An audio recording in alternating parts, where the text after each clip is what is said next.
Welcome to Akashic Resources podcast. And today we have a special episode. And here at Akashic Resources, we Aid people to use their minds more productively to be happier, healthier, and more successful. And we're happy to welcome Mark Chabus. And he is a retired chef that we met and really had a close connection with. And he's moved into teaching consciousness and doing some coaching, really evolving into the teacher role. And he was all set because we've had long conversations about a number of things. We're all set to talk about food and spirituality. And in the time that we set the date for this and today, he had an experience that has kind of superseded everything. So we're Mhm. just going to follow with that, which is yeah, right on cue with the whole spirituality evolution of, you're continuing, this movement is continuing as we speak. yes, Right. tell us your story first, a little bit about yourself. I mean, I know Brian just did, but just a little bit more about. Yeah. Okay. So my story starts right with 9/11. So 9/11, my girlfriend was working in the Twin Towers and she passed away. She worked on the 101st floor. I had a bunch of mystical experiences that happened after that, which gave me evidence that there was life beyond the physical, which I grew up in a very religious household. So my model of the world sort of fit into that. Although I had suspicions that a lot of that wasn't necessarily true, that was still my model of the world. So when Lynn passed away and I still had communication with her, it sort of changed everything for me. And I had like no choice but to dive into that, right? To really try to understand what was happening. So I'm going to give you just one quick story of what I'm talking about. And I shared this with Brian last time, but the night before Lynn passed away, um, I was watching CNN at like almost 3 o'clock in the morning. I just couldn't sleep. And they had what's his name? John Edward, the psychic medium. Have you guys ever seen John Edward? Yeah. Yeah. Yeah. And he was being interviewed by Larry King on Larry King Live. And he was like basically a woman called up, and John Edward was like giving a message to this woman from her husband that had passed away. And the woman hadn't yet told the children that the dad had passed.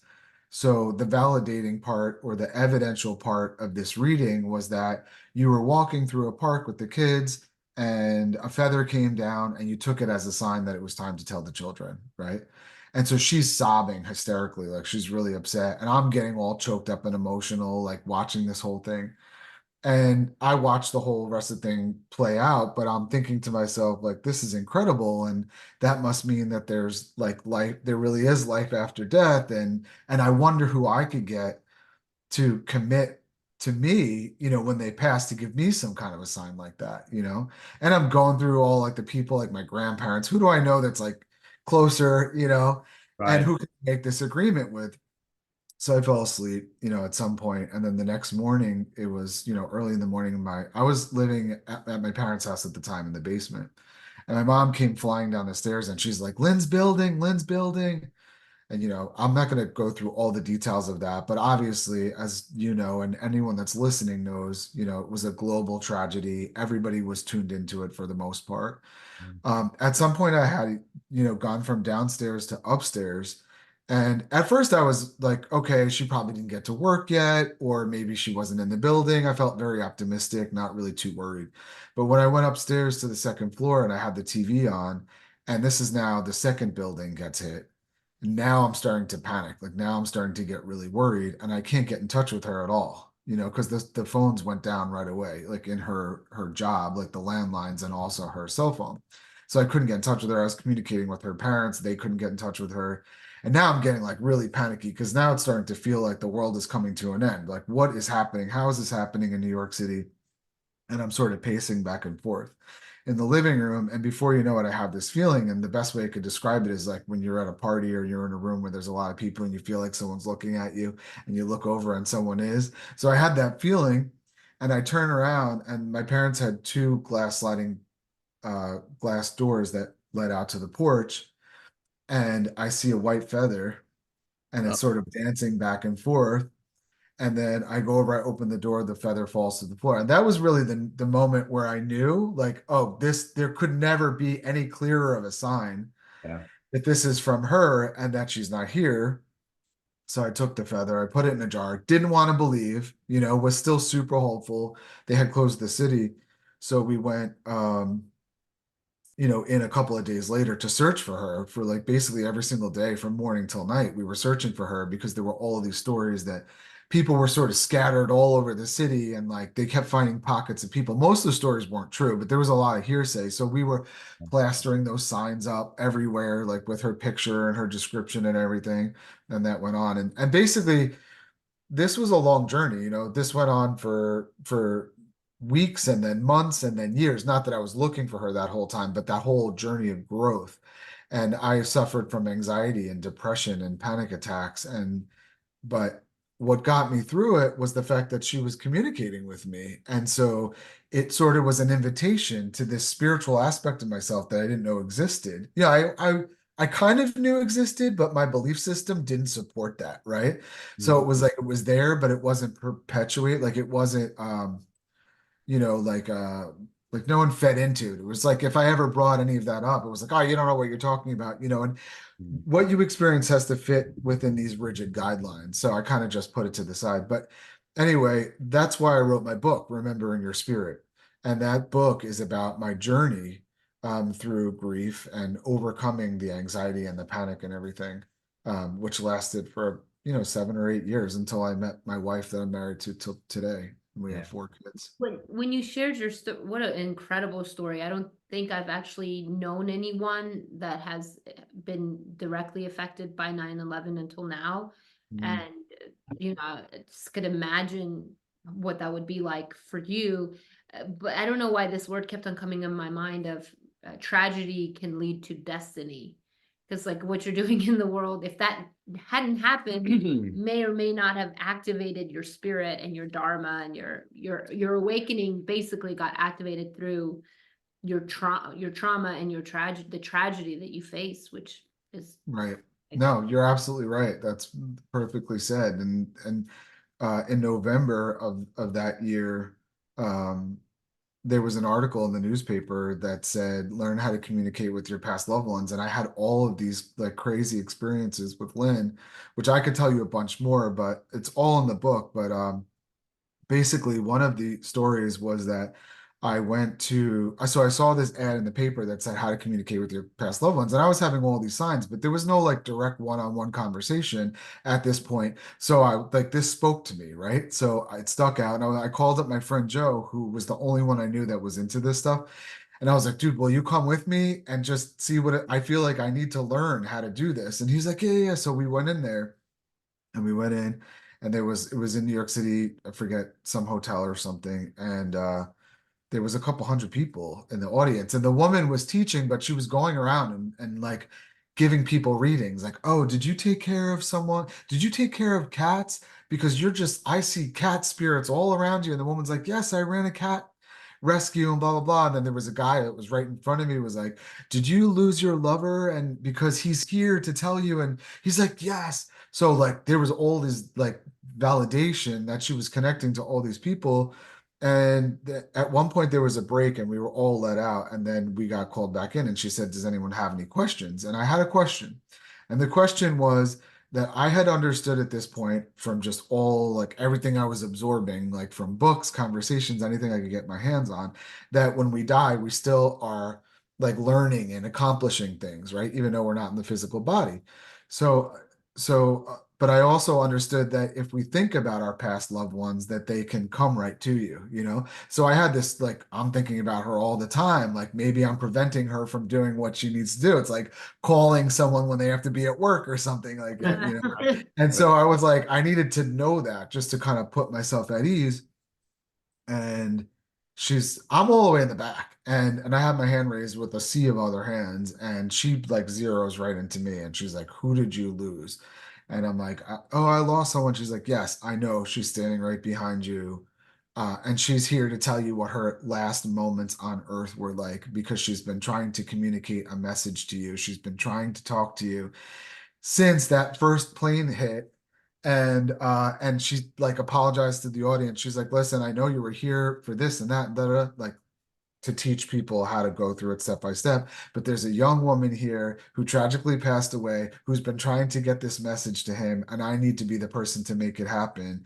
And if you're all okay with that, of course, everyone was like, yes, yes, yes. So she says, somebody get me a microphone. Someone brought her a mic. She comes to the back and gave me like literally like a half an hour conversation between me and Lynn, and she was the mediator between the two from the like what happened, which I'm even going to share with you. I feel inspired to share it with you because it's a message that I think will help everybody, which was basically like, so the first plane hit and they felt a rumble, right? Which, by the way, this woman did not know me at all, or Lynn, or know how she died. Yeah. And there was, just I have Right. to throw that disclaimer out there for people that have never heard about this kind of stuff before. Yeah. So she says basically she's working and it's a typical day, it's busy, and this plane hit. Well, they don't know it's a plane, but there's a rumble in the building, and something comes over the loudspeaker and says, like, everything's fine, everybody go back to work. They didn't want anyone to panic or run out of the building, right? Wow. So that's what they did. And then she said shortly thereafter, there was another loud bang, right? So that was the other, and that's when people started to panic. And she's like, but I didn't feel panicky. She said, I felt my biggest trouble was not being able to communicate to you. All I wanted to do was reach you and tell you what was going on. And it just wasn't possible. And I wanted to get this message to you and I couldn't reach you. And she's like, but here I am finally getting my message through. So she said that when the ground started to break. So this is the actual building collapsing. So she was on the 101st floor. When the ground started to break, the smoke started to billow in. Because I wanted to know, what she hurt. Did she suffer at all when she died? And she said that and this wasn't even something that I communicated to the medium. This is just something that I had wanted to know.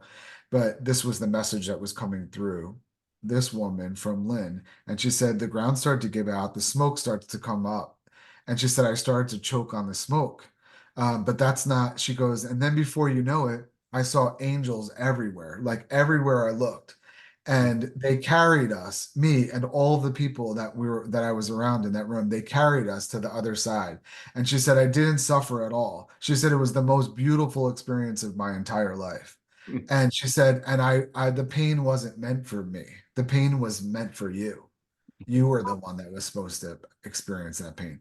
And I'm a 21-year-old kid, right? And I'm like, what kind of a thing is that to say? Like, what the hell did I do to deserve that? Like total, like selfish, not understanding any of this, like not really just having a very narrow view of the world and feeling like, why did this happen to me? And now, of course, 23 years later, I absolutely understand, and it's exactly what you just said, that was meant for me because it sent me down a path I probably never would have gone on if it wasn't for that tragedy, if it Right. wasn't for being in so much pain and trying to be healed from that pain. It never would have sent me down paths that I had never been on before, had conversations like I had never had before.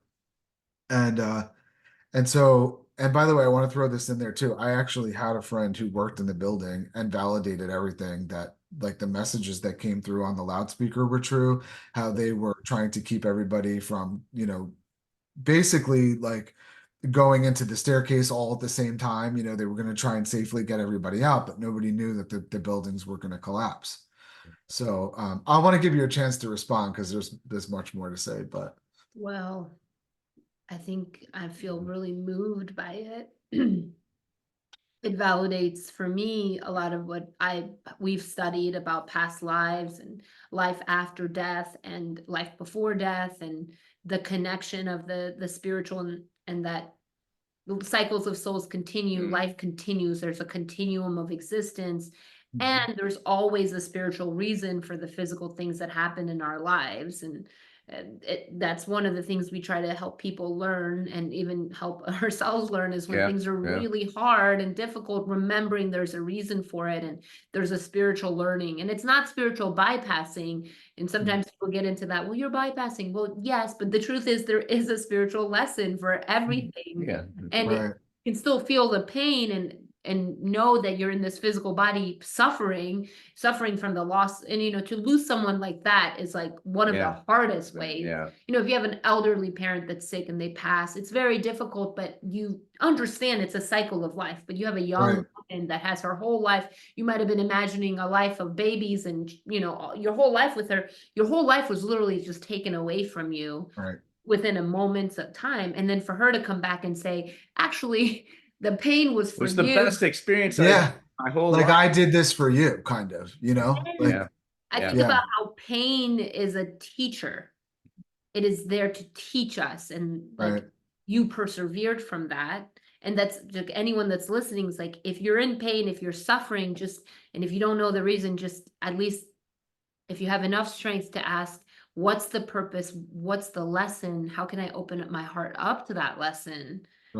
Which you did in the best of your ability. No, you're absolutely right. And I think that if like fast forward now, hindsight is 2020, and I realize that this is the physical experience. Like this is the journey into this, because it's the difference between believing and knowing. Like if I didn't go through what I went through, I wouldn't know what I absolutely know, right? Which makes us teachers, whether we like it or not. Exactly. You have to teach what you because once you know it, you can't unknow it. That's it. And you don't even need to argue it. You just know it. Like, and so fast forward to we were going to talk about food and spirituality, because after my process of sort of healing, I'll say, right? And transforming some of that grief into opportunities for growth and development, and just sort of investigating all these new aspects of who we are, what's possible. Like there were just so many things that happened that I realized, oh, I didn't even know that was possible. So if that's possible, what else is possible, right? Like it completely shifts your mindset from like, wow, maybe there's so many other things. So I had dropped out of culinary school, which I was enrolled in at the time when Lynn passed away, because I was just in such a deep, dark depression. And that was the only thing that made me happy. And those two things couldn't exist at the same time. So I sort of shut it out, right? A lot of people, I think, can relate to that, right? When they're going through grief and things. And but I eventually worked myself back up to a point where I was like, I think I'm ready to go back to culinary school, and the gift was like one of the chefs, like when I went back in to talk to him, they were like, he was so good about it. These were like, I went to French Culinary Institute, so it was all like it was a prestigious school. It was very hard. It was but he said to me, you just come and you do the best you can. Even if you last for 10 minutes, you go home and then you try again the next day, like, and I was like, okay, I could do that, like, I think I could do that. And that's what helps me, like in my career as a coach now, I can give that same advice to somebody else. It's not something I read in a textbook. It's like, okay, go, and I just spoke to someone the other day and they're like, I'm going to work for the first time after losing my husband, and she called me from the parking lot and she's like, I'm so scared right now, and I'm like, that's okay. Like, just go in and clock in and see if you can get through the first 10 minutes, and if you can't, no problem, then you leave and it's okay. And then you try again. That comes from a place of like, I've been there and that's okay, and just the fact that you drove there is like a victory in itself. And then we'll just see minute by minute how we can get through it. So that's what I did. And slowly but surely, I got through the program and graduated and became a professional chef. And I opened a catering company in New York City that I ran for almost 17 years. And then I wrote my book called Remembering Your Spirit, because my wife was pregnant with our first daughter, and I always thought about getting these stories down in one place so that I could share it with other people. And then when Kate got pregnant, I was like, I better do it now because I know my life is could probably like erupt into chaos. And so I just kind of zeroed in and wrote the book. And then that when the book was published, that's when I went on a speaking tour, and then I met people, and then that's evolved into my coaching career. And then I stopped catering and then went fully into coaching. And so that's who I am as a person. Like that's my avatar, spirituality and food. Those are the two things that are like the most important things in my life personally, right? Like we all find things that we can get excited about, and those are two things that. That's incredible. I didn't know Yeah. all of that about you at all. It's, and I don't know, I'm just kind of blown away. Do you have anything to Yeah, say it's a, about the? amazing journey, and you know, the way we talk to so many people, and you know, meet so many awesome people like yourself, you know, through the readings that we do, and we hear about, I guess the way I think about it is these doorways open up, you know, and you know, we're just cruising along, right? We're just cruising along in our life, and I think about, you know, wow, you know, at hindsight's 2020, like you said, you look back and you're like, if that wouldn't have occurred, if I wouldn't have been fired from that job, if that woman didn't leave me, if that, Right. you know, all these things that were little turns, and I wonder sometimes about the doorways that open and close that we don't, you know, that we don't take, that we kind of look over at the door, you know, we kind of look over Right. and then keep on going. And just this endless possibilities, kind of like what you're talking about, as your reality expanded, that Mm-hmm. there's all these possibilities. And that's kind of my journey too, is, you know, I had a abrupt left turn, voice in my head, you should do yoga. You know, next thing you know, I'm having things that I can't explain. Mm. And just like you, my reality expanded, and it's like, wow, there's way more possible. And Right. I hear a lot of people that we run into have those moments, those doorways, those, you know, I just call mine a massive left turn. It was like my life just, okay, let's go this way. It's like, Yeah.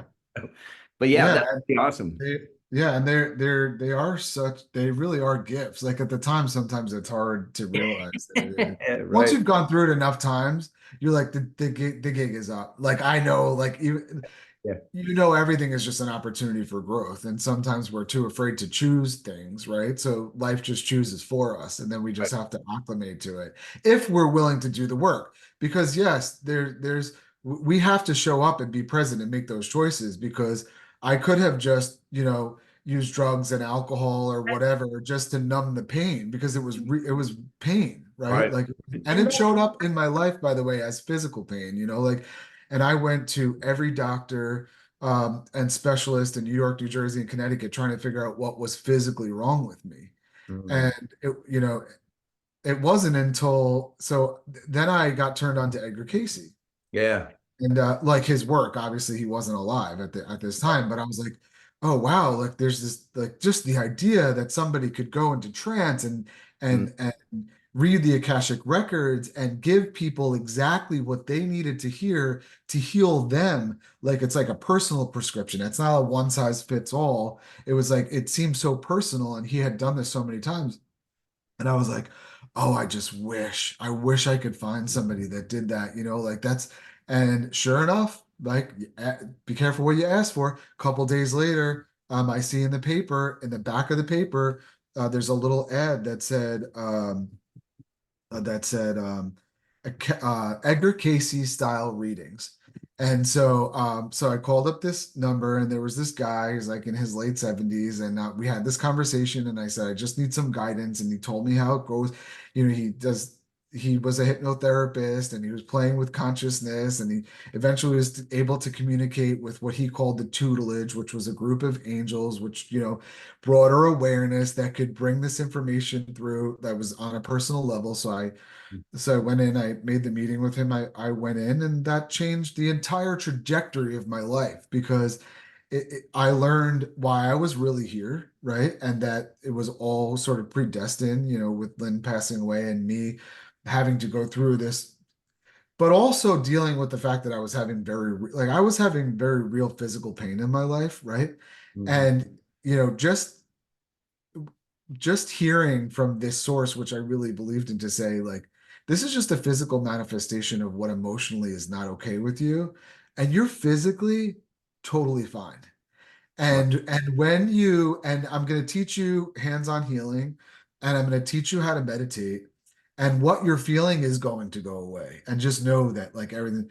And that's exactly what ended up happening. And I was like almost agoraphobic, not leaving my parents' house hardly ever, like not socializing at all, not going out. like being with my friends. And before that, I was a very social person, loved, going out to dinner, like going, whatever. And I remember calling my friend on the way home, like, "Oh, you're still having that party tonight? I'm gonna come." And he was like, "Really? You're okay?" "Yeah, I'm fine." It was really like I just needed to hear that. So Yeah. I really see the value in people like you guys stepping up and doing this kind of work because it changed my entire life. You Yeah. Yeah, know, that just one piece. having just yeah, and that was just and I continued a relationship. So his name was Bob, and I continued that relationship, and I saw him like 5 or 6 times a year over the course of, I don't know, maybe 15 or 16 years or something like that. Wow. Uh, just for like what I call tune-ups, you know what I mean? Like, just like, when you can't see through your own stuff, and just to get that broader perspective, like that higher vantage point. And it was always super helpful. I could go in there with anything and always get that. So anyway, fast forward to Quick why I question, met you guys. Go ahead. quick question, just to back up. What was the, if you don't mind sharing, what was Yeah. the physical experience, and that he described like the mental, or he just said it's emotional? So what I was physically experiencing was I had chronic stomach pain. I Okay. had like gastro issues, so I could barely eat. Like everything I ate upset my system basically. Yeah. I was on a ton of different medications. My diagnosis was GERD, and what do you call it? Stomach ulcers. But I also physically had panic attacks, and so I think it was just hearing like that. Because, like, for example, I don't know if either of you have ever experienced anxiety or panic, right? I, Anxiety, panic attacks. You actually feel like you're gonna die. Like you actually think you're inches away from like a massive heart attack, and you're just not gonna die. That you feel like you're gonna die. Um, when you can get yourself to a point where you realize that's actually not gonna happen, you know what I mean? Then you can be present even when that panic exists. Like you can breathe through it, which I've had to do since then, right? So yeah, I don't know if that answers your question, yeah, but that was my question. so Yeah. physically that's what I was feeling. Mm. But basically what he was saying to me was, or what they were saying was that I was just feeling physically what was going on emotionally. My biggest struggle was grief and guilt. Mhm. And specifically what I'm talking about is I felt like I didn't have the right to move on like without her. Like I didn't have the right to start over, like that kind of a thing. And that was showing up as like not a good Yeah. feeling, right? Like Yeah. that Right. super fearful vibration. And that of course affects the body. And then that's what I was feeling, which of course makes total sense. That's why nobody could figure out what was wrong with me because it was emotional. So I did the hands-on healing and meditation, and that's really, really, really, really helped the situation. So fast forward to what you mentioned when we started this conversation was, okay, well, what was the big thing that happened to you in the past couple of weeks since we Yeah. had our Yeah, Yeah. that's conversation? So I meditate every single day. And it's the same meditation track forever, and it's usually the same spot. I lay flat on my bed for usually like 25 minutes every single day.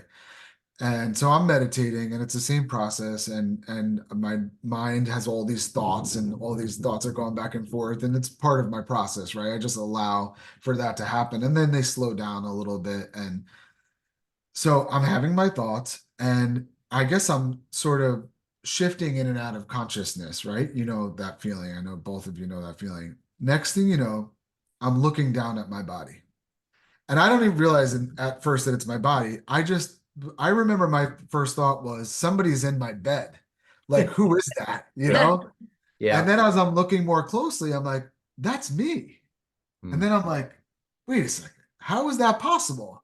Like it's the same voice in my head. I'm having the same thoughts like I would if I'm in my regular body, but there's my body. Like, how is this happening right now? And I'm almost like I feel detached from my body, and I'm curious about my body. Like I'm like curious, like almost like I don't even know him. I'm like, what's his deal? And I asked that question, like, what's his deal? And they said his energetic imprint is that of a troubled soul. And I'm like, what? And so I start having this conversation, which is not really like words, like it's sort of like, I know you guys know exactly what I'm talking about. For people that don't know what I'm talking about, it's like you have the question and then the answer, and then the Like question and then the answer. kind What's that? of, Telepathy. you were having like a telepathic Right. connection, yeah. Yeah, it's like a dialogue without, like as soon as you ask the question, the answer comes, sort of a thing. So anyway, so I finished the question, I finished the meditation. Next thing you know, I'm back in my body. I'm still able to have that same communication. And so I go over to the computer, I just start typing everything out. And what I learned from that is, so what's the takeaway? The takeaway is I now know, it's not a belief. I know that we are not our physical body. Mm. We're just not. That we are consciousness temporarily having a physical experience. And I've read that in books, not like news, like brand new news, but like You the know it. difference between me reading it and knowing it is just Yeah. two totally different things. I realized that I'm not only not my body, but I almost could like care less. Like I was just like, oh, what's that guy's deal? Like that's interesting. It wasn't like this fear of like, oh my God, I gotta get back into my body, or like I have a wife and kids. Like, what the hell's going on? Like, am I dying? It was more like, oh, I felt very much alive. And so I realized, like, for really I could say I now know that I have no fear of death anymore whatsoever. Because I know that when we take our last breath, it's just the avatar that's taking its last breath. And I'm going to feel just as much alive as I did when I was in the physical body. I'm just because I still was able to use my brain. That's the crazy part. Well, not my brain, but I was still thinking, All but I right. didn't have access to my brain. So it's like, how do you explain that? Yeah. So Consciousness. Yeah. I'll give you a chance to respond because I know this is your wheelhouse, but This is Yeah. definitely affirms, especially, well, can I say it or do you want Sure, to? whatever. So the one thing I thought of is consistency, is that consistency that pays off. How long have you been meditating? Consistent. I would say consistently almost 20 years. Wow. Okay, and then I think Rudolf Steiner talks about this, about like doing an exercise over and over again for many years without any Yeah. results, but doing it anyway. Of course, you were probably getting some really good benefits, Right. but that consistency paying off and you really having that true experience of you're beyond the physical. I think that Right. one sticks out.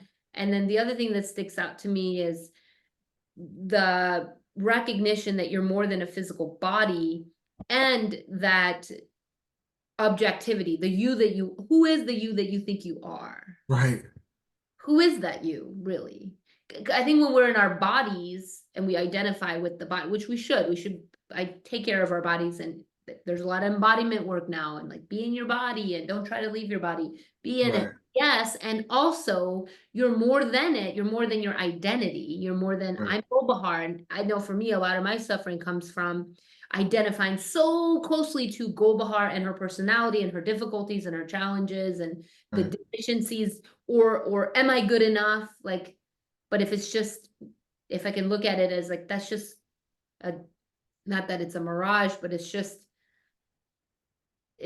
a projection, and the real self is something even beyond that. There's a Right. lot of freedom in your experience, and you don't have to be as attached, because the Right. truth is, in 100 years, you won't even be in that body, you won't be at that house, you won't even have that same family. Right. And it's like, what's the big deal? Why do we take it so seriously? The Right. little tiny things, like the kitchen counter being dirty, as an example. Like it's like, it's not that important. That's what I'm receiving from it.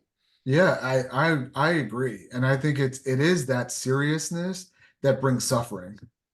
Like when we identify with ourselves as just being that body, right? Just being Golbahar or just being Mark or just being Brian, then you have to like take in all that comes with that, right? All the limitations, which there's a lot of value in that. Like when you like I see it from my perspective as like, how freaking cool is that? You know what I mean? Like, how cool is it that you are this broad consciousness that can take in so much, but temporarily you can narrow your focus down so small that like you can think that you're Golbahar, this, like, and we really believe it when we're in it, and then when we can separate from it in a process like what I've come to learn is an outer body experience, right? um it actually, and I know what you're saying about the body work, and there's definitely some talk about people are like, oh, don't do out of body experience and stop trying to be somewhere else, just be in the body, blah, blah. I could say honestly, I'm just speaking from my own perspective. It doesn't make me, there's the thumbs up. It Yeah. doesn't make me want to leave my body because I don't want to be Mark in the physical body anymore.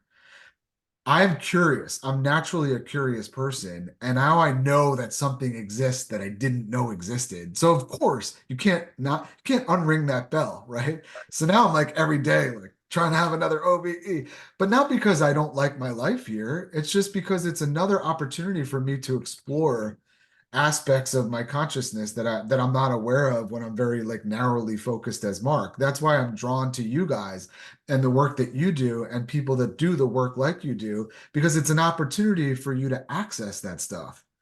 You Right. know what I mean? Like that's just what it is. And then hopefully you can take that non-physical, spiritual, if you want to call it, um, information and integrate it into the physical experience. That's what it's doing for me, at least, because I realize I'm not really my body. This isn't so serious. Like I can lighten up if I want to. Because one of the questions I asked in when I was taking notes after that experience was, well, how does he change this troubled soul? Like I thought he was beyond all that. I thought he healed everything. No, what I learned was that your mother and your father both had an energetic imprint. They were both vibrating at a certain vibrational frequency. They come together, right? And they make an avatar, which is basically the melding of those two energetic frequencies, right? And then if you're not conscious of that, you just live out that experience. So, for example, if you have, like I could even speak personally about that, two parents who grew up with a lot of trauma, right? And so, they're gonna be vibrating at a certain frequency that's relevant to that trauma. Like if it's unhealed, right? Then Mhm. they and then they're gonna pass that down to me. I'm trying that on for size. So I know that I might have been spiritually more evolved before I got into this, but I signed up because I wanted to know what it was gonna be like. You Yeah. know what I mean? Like Right. to take away everything and for me to start from that energetic frequency and see, is it possible for him, knowing all that he knows about love, right? To be hurt by certain people in his life, to go through these tragedies and these traumas and to feel all of that on like a very visceral level and still find the path of love? Like, is it possible? It's sort of like, yeah, okay, I'll sign up for that game. Like Right. I'll go Yeah. on Yeah. there and so when I'm going through it, I'm like, this sucks, everybody sucks. I can't wait to get the hell out of here. But when you have these types of experiences through meditation or whatever, it opens you up to, oh, okay, I get it now. I see what I signed up for. It is hard, but I can do it. You know what I mean? Like, and that there are people that have signed up to show up for people to guide them, Mhm. right? Like to Right. explore and to learn, kind of pass the baton. And like I feel called to talk about this right now. My uncle, who recently passed away, he was a Catholic priest and he ended up leaving the church and he ended up joining a cult. He didn't know it was a cult at the time, but it ended up becoming a cult. And then he left the cult and then he went into another like spiritual community and he was like that. And the part I want to share was that he was on his deathbed and my other uncle showed up to spend time with him when my uncle tells the story. He's like, I thought I knew him so well, I didn't know him at all. He's like, but what he revealed to me was that the only thing on his deathbed, the only thing that matters, he said to him, is love and being kind. And that starts with you. You have to love yourself and you have to be kind to yourself, and then you spread that out to other people. Mhm. And I was like, okay, that's all I needed to hear.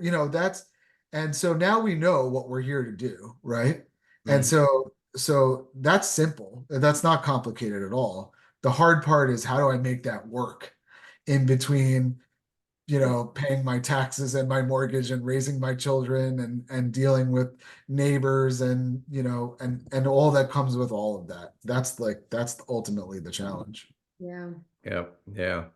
Good stuff. Yeah, very, very cool that when you realize there's something bigger, and they talk about it lots of different ways. I grew up Catholic too, but the Bhagavad Gita really clearly spells it out and says, like, you don't die. You just, they're talking about these armies, and it's like and they gave an image that was really bizarre, but was somewhat appealing to me, is that God was this like uh eyed, multi-toothed entity, and we were just rushing. Civilization is just rushing headlong into its mouth to be sort of ground up and then come out the other side in all new forms. Mm, And in some sort of weird, bizarre way, it was a very beautiful image.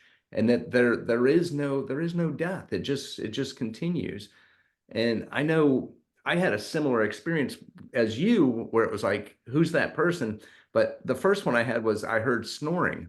And I was mm. like, who the heck is snoring in my room? I live by myself. And I remember talking to myself. I'm like, and I had that experience maybe a couple of times before I was like, oh, that's me. Mm, Over there and I'm over here at the same time. Oh, well, mm, that's interesting. And that was before my metaphysical stuff.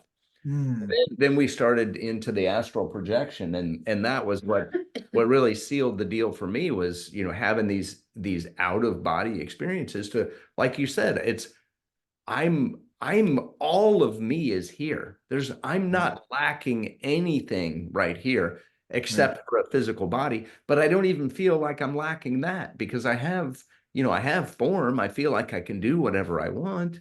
right. And it does change everything. And coming back to the love, I had an experience in meditation myself, and I was touched by what I was thought was my spirit guide, and I was filled with such love. It was like you said, there was no words, but there was this instant knowing feeling that flooded me, that Mm, that I was loved beyond anything I had ever realized. And mm, and as I just wept uncontrollably for a long period of time. And then she finally released she just reached out and touched me, and I was just flooded with this. And then mm, she finally released her touch, and I started to come back in, and came back into the present moment in the conscious world. And I really didn't care at that moment if I lived or died, or I was unmotivated to do anything at all, because it didn't matter. It didn't matter. mm. And then as days went by, I found myself as like, you know, I wouldn't mind just going into that. Just, well, I could just leave all this right now. That's okay. I don't have a problem with that. And then, Mm, so knowing that that's what awaits me, it's right, like, is that such a bad thing? It's like right, your girlfriend at the time, we're concerned about her, and she's like, oh, that was the best experience of my life. right. So, Yeah. Yeah, yeah. the limitations that we have, but I really see those limitations as our best asset. You know what I mean? Like that's what we signed up for. That's what makes this all possible.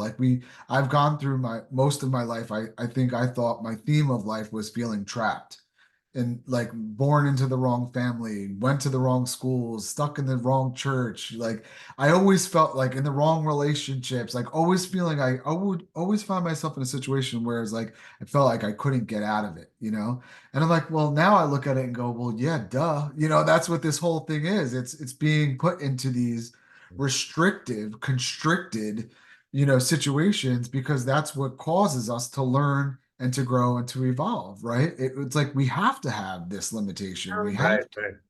I read yeah, read something recently, and it was like all those, we describe it any way you want to, tragedies, traumas, hardships, challenges. Those are the stepping stones. That's the ladder that we right, climb, that right, gets us out. And right, they're very necessary for the movement, for the evolution, for the learning, the growth, and all of that. They're necessary. And which is why, as you alluded to, some of these things are so massive, like your girlfriend, that was set up before you were even born, probably. right, And as a soul contract.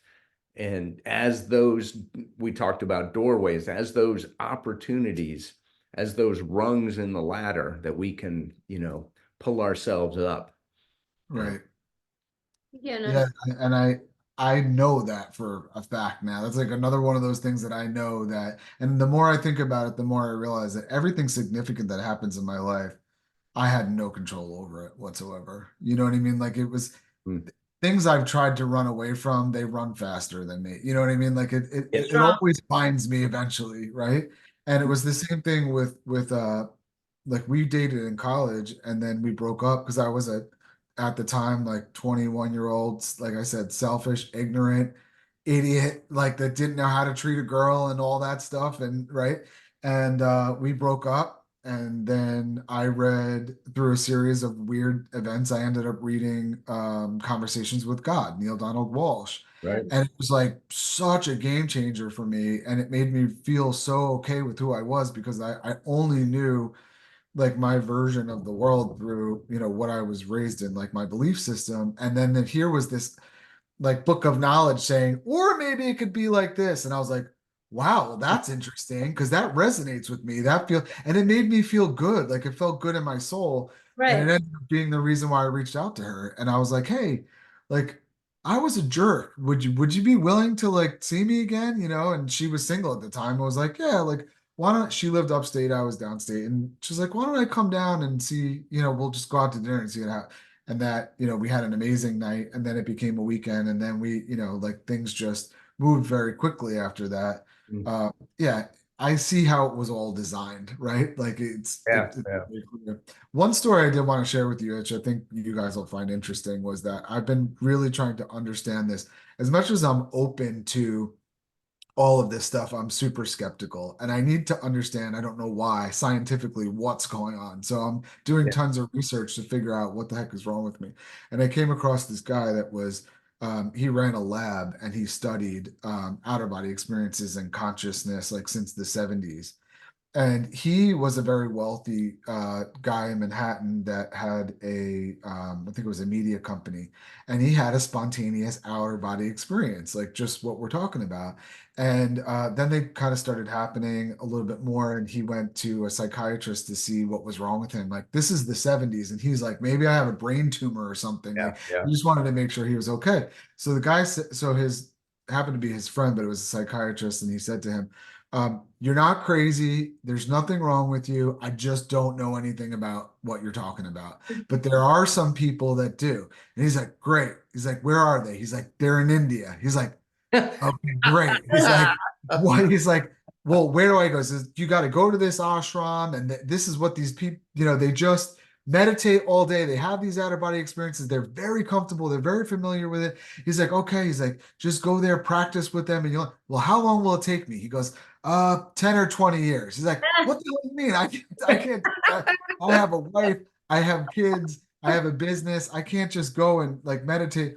So he took his resources and he put them into building a lab, and he hired all these scientists, and they studied him, and he was able with the help of these scientists and physicists and neurologists to scientifically try to understand what was happening. And they wanted to, like, just how you could do tests in a lab, they wanted to see if they could do tests within, like, when someone was in an altered state of consciousness, right? And they would change the variables. Very, very fascinating stuff. There's several books about it, but here's the part that really got me, that I think you guys will enjoy this. So he was traveling. Now he developed a system where he could consistently have an outer body experience and astral travel wherever he wanted, right? So he was going to other planets, he was going to other Oh, states, he was going to other galaxies, meeting guides from all different places.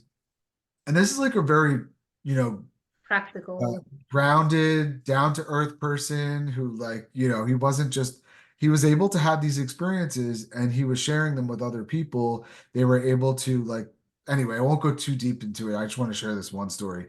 Basically, he meets a guide, and every time he goes to this one place, that he would work with this one guide, similar kind of to what you were saying. And this guide would interact with him, and they would have conversations, and he would teach him and stuff like that. And he said to the guide, asked him, so what's your pursuit on earth, like while you're there? Like, what do you want to do? What's your goal? And he said, And as I said to you before, you can still think just like you have a body when you're Right. out of body. So he's thinking like, what could I say that's like very noble and like spiritual? And, because he's talking to like a spirit guide or whatever. So he goes, I want to change humanity and uplift the world. And the guy goes, okay, Yeah. that's a goal. And he's like, what do you mean that's a goal? Like that's my goal. Like I want to change. And he's like, okay, it's a noble goal, but it's a goal. And he said, so after that meeting was over, he came back into his body and he was depressed. And he is like, whoa, what am I doing? What's my purpose here? Like, I'm building a lab, I'm studying consciousness, I'm going to share all this with humanity, I'm going to lift them all up. And now my spirit guide is telling me it's just a goal, like it could have been anything. So he feels lost, for a couple of years this went on for. Wow. And he finally gets to a point where we're shrinking this down to 5 minutes. It feels like nothing, but this was years he was feeling lost at sea in the physical body. Like, now what am I supposed to do if I'm not here to Oh, uplift humanity? That's what we all think, right? And so oh, I got it. He goes, I got it. I know what I'm going to do. So he goes back into his outer body experience, right? Goes astral travels to meet with his guide. And the guide says, and he says to his guide, I got it. I know what I'm here for. And I know what I want to do next. I know what my next goal is. He goes, well, what is it? He goes, I'm done. I'm done with planet Earth. I'm done with the physical body. If they don't need me there, I'm done. So he's like, okay, well, what do you want to do? And so he goes, I want to go to heaven. Like, I want to go to the afterlife, the place where we all go after death. So he's like, okay, I could take you there. So he's like, great. So they astral travel and he takes them to this place that he's saying is heaven, right? He goes, so all I know is that I'm in this place that I've never been to. It feels like I've never been, and it's beautiful. It's the most beautiful place I've ever been to. And he goes, and I'm on the clouds. I'm like rolling around in the clouds, and the clouds are so beautiful. They're this perfect blend of colors and light and geometric shapes and all of this stuff. And he's like, it was beautiful. And they were comfortable. I could like roll around. It was like the most comfortable thing. He goes, and then I had this thought that like, wouldn't some music be nice? And before you know it, he goes, I hear music, but it's the most beautiful music I've ever heard in my life. It's like symphonies, like hundreds of symphonies all playing in unison at the same time. And it's like the most beautiful thing. And then he goes, wouldn't some singing be nice, right? And before you know it, he hears thousands of like voices, like the most angelic voices. So now he's seeing these beautiful clouds rolling around in them, hearing the orchestra, hearing the music. And he's just taking it all and he's like thinking, this is great, this is wonderful, it's amazing. And then he notices that the clouds that he's rolling around in are on a loop, right?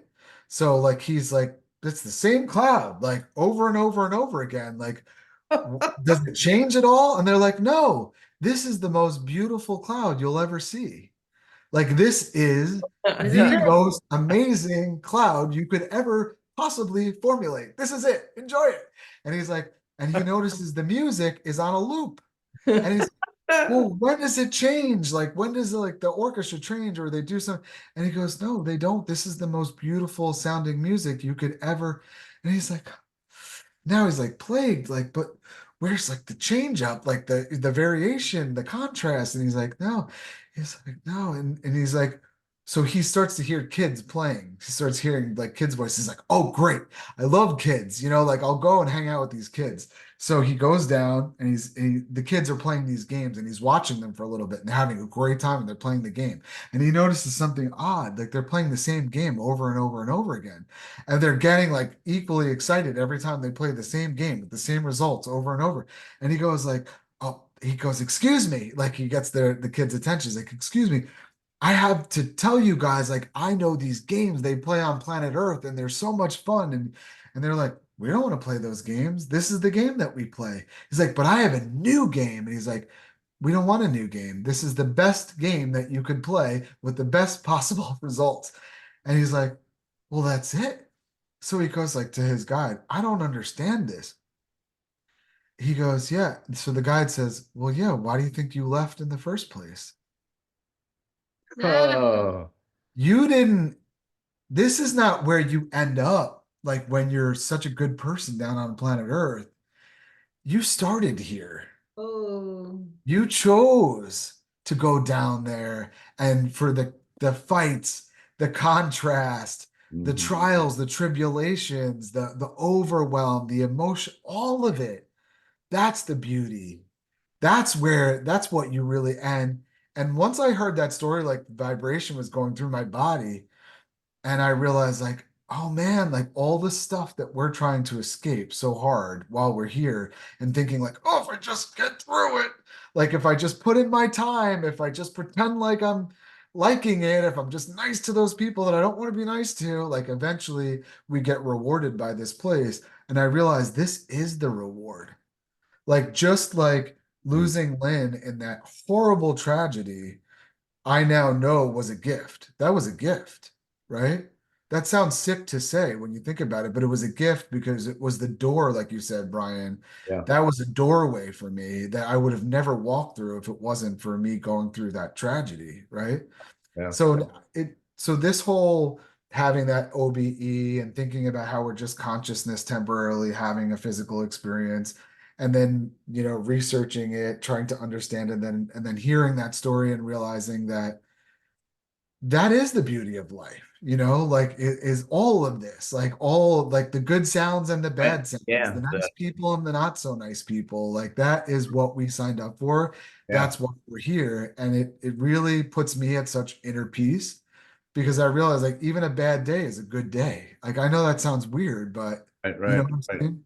Yeah, when you Yeah. were right before you said that story, I was just gonna throw out there and I was like, I won't say it. I'm like, honestly, I just think that the reason we are here is because it's boring to just be in love all the time. There's nothing Right. happening. It's amazing, but then what? Like, what do we do next? Yeah. Because of the law of evolution and from a soul perspective, our soul always wants to evolve something, make something more than what it is. It's just like you talk about this a lot, Mhm. Brian. Like when we weren't married, I wanted to be married. Then when we got married, I wanted kids. And then now we have Right. kids, we want land, or I want Right. land. And Yeah, now yeah. land, I'm just gonna want something else. And it's just I'm gonna always have an endless list of desires. And on Right. one level, that's the beauty of being in the physical, is that we're constantly Mhm. searching and reaching, and it's the journey to get there that's fulfilling, actually. And on one level, just like wherever you have, Right. you actually ask for it. And so Right. like enjoy it and enjoy the difficulty and the ease. Because Yeah. if there's ease all the time, you're gonna be like, I wish something difficult would come around Yeah. and Right. fix it. Yeah. Well, the wonderful thing about life is that it always changes. Yeah. So the being present with what is the gift opportunity. And so being present with the challenge, being present with the joy, being present and With the beautiful yeah, moment or and the difficult kids moment. kids have been Right. a help for me in that, just saying, well, just I'm gonna slow down and just be with the kids right now. I'm just gonna Mhm. be. And I had a metaphysical teacher that said it's the present moment because it's here's your present, And Mm. so when we look at it, and like you said, is to to to really be in that experience and squeeze it and get the juice out of it, get the learning out of it, get the most out of it, when we're present. And a lot of times the way society is, it seems to be getting worse and worse, is we're rushing through the present moment into some future moment. And then there's no joy. There's no, There's Right. always alpha and the omega, yeah, always trying to get from one for the beginning to the end.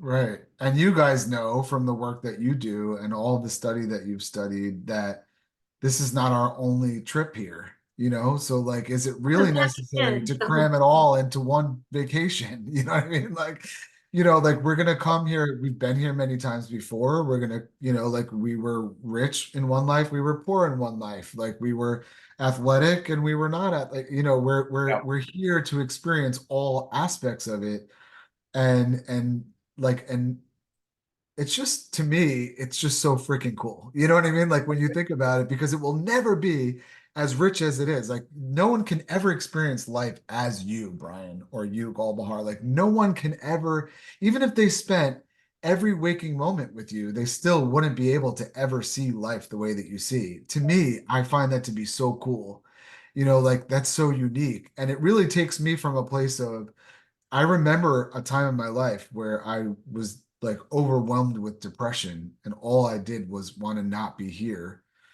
And to get to a point where I realize, like, how cool is it that even on my darkest days, even on my bad days, that there's so much value in just that, because at the end of the day, I'm just helping to grow consciousness, right? Because consciousness always wants to evolve, and it can only evolve through learning, and it can only learn through experience. So, like, I think we need to talk about this, right? Like, we need to have conversations about it. Yeah, Yeah, it's definitely. definite. Yeah, go ahead. Well, I was just gonna go ahead. No, to me, it's just, it keeps you have these moments, you have these experiences like you had that just keep kind of bringing your attention back to, oh, okay, this is the important stuff. And then life distracts us, and then we have, experience that, and so through the consistency meditation, that helps us to really stay on that, what is important, and to be present. So Right. Accepting of what is. yeah. So wrapping up, just is there anything that we want to like tell whoever's listening? What's a one call to act? That's a lot. It's like an hour of packed spiritual knowledge, but I guess Mark, give us a like a call to action for anyone that's listening of something they can do now to get a glimpse or get an experience of what it could be like to live in this consciousness. Mhm. Not to put Um, you the thing that I would say that I'm working on personally right now is allowing, is just allowing. And I've read books about it, but now I really understand that you have to practice this art of allowing, right? Because we get challenges all the time. Like, you guys know, you have young kids, like, there's challenges everywhere, but, like, kids really put it on the front burner. Yeah. Let's just Oh say, yeah. right? And just practicing to be present. And again, I say it's a practice because we have decades of behaving a certain way, right? For so long that we've ground out a track. And when we're unconscious, we always end up right back on that track. So Oh, it's like, okay, now I've decided that I want to live consciously.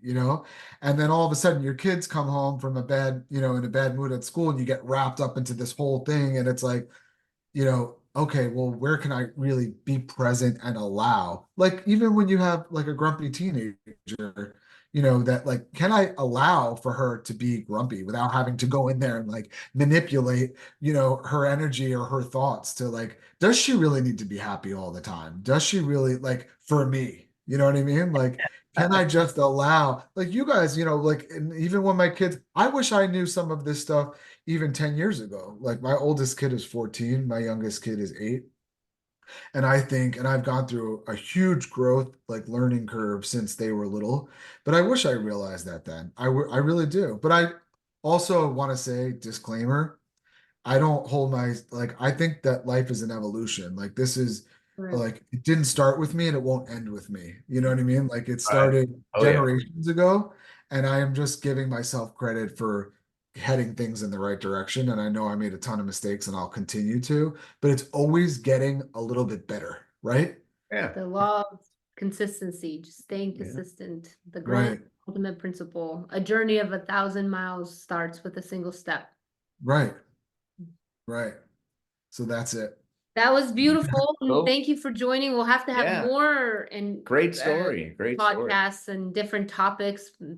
In what we just discussed, there was like 17 topics we could deepen into, so we should do that. Yeah, I would love that. And thank you for the opportunity. I love you guys and the work that you do. And I've always felt from the beginning that you guys are really approachable and inviting. And I think it's just super necessary in this field. Brian and I have talked about this on, like, a more intimate level, but it's just like, it's hard work, like, when I say hard, it's because you have to keep showing up, like what you just said, consistently, right? When you're tired, when you want to do other stuff, you Right. know. So that's, to me, the hard part of it. But it's so necessary. And the reason I say that is because when I was lost, like, had no answers, didn't know what to do, was trying to make sense, people showed up for me. Yeah. Like Bob, who was channeling the angels. If he didn't show up, where would I be? So the work Right. is Right. super necessary. And so I'll leave you with that. But thank you. That's all I wanted to say. Thank you. And we'll post a link to a way Yeah. to get your book or just Yeah, get yeah. more What's information the name of about the book you? again? Remembering Your Spirit. Remembering Your Spirit, That's Mark amazing. Chabus, Chabus. So we'll Yep. have we'll get this up on our YouTube channel. So incredible story, and thank you very much for joining us. And Now we need to know how to stop. hit Thank you the so end. much and see you guys later.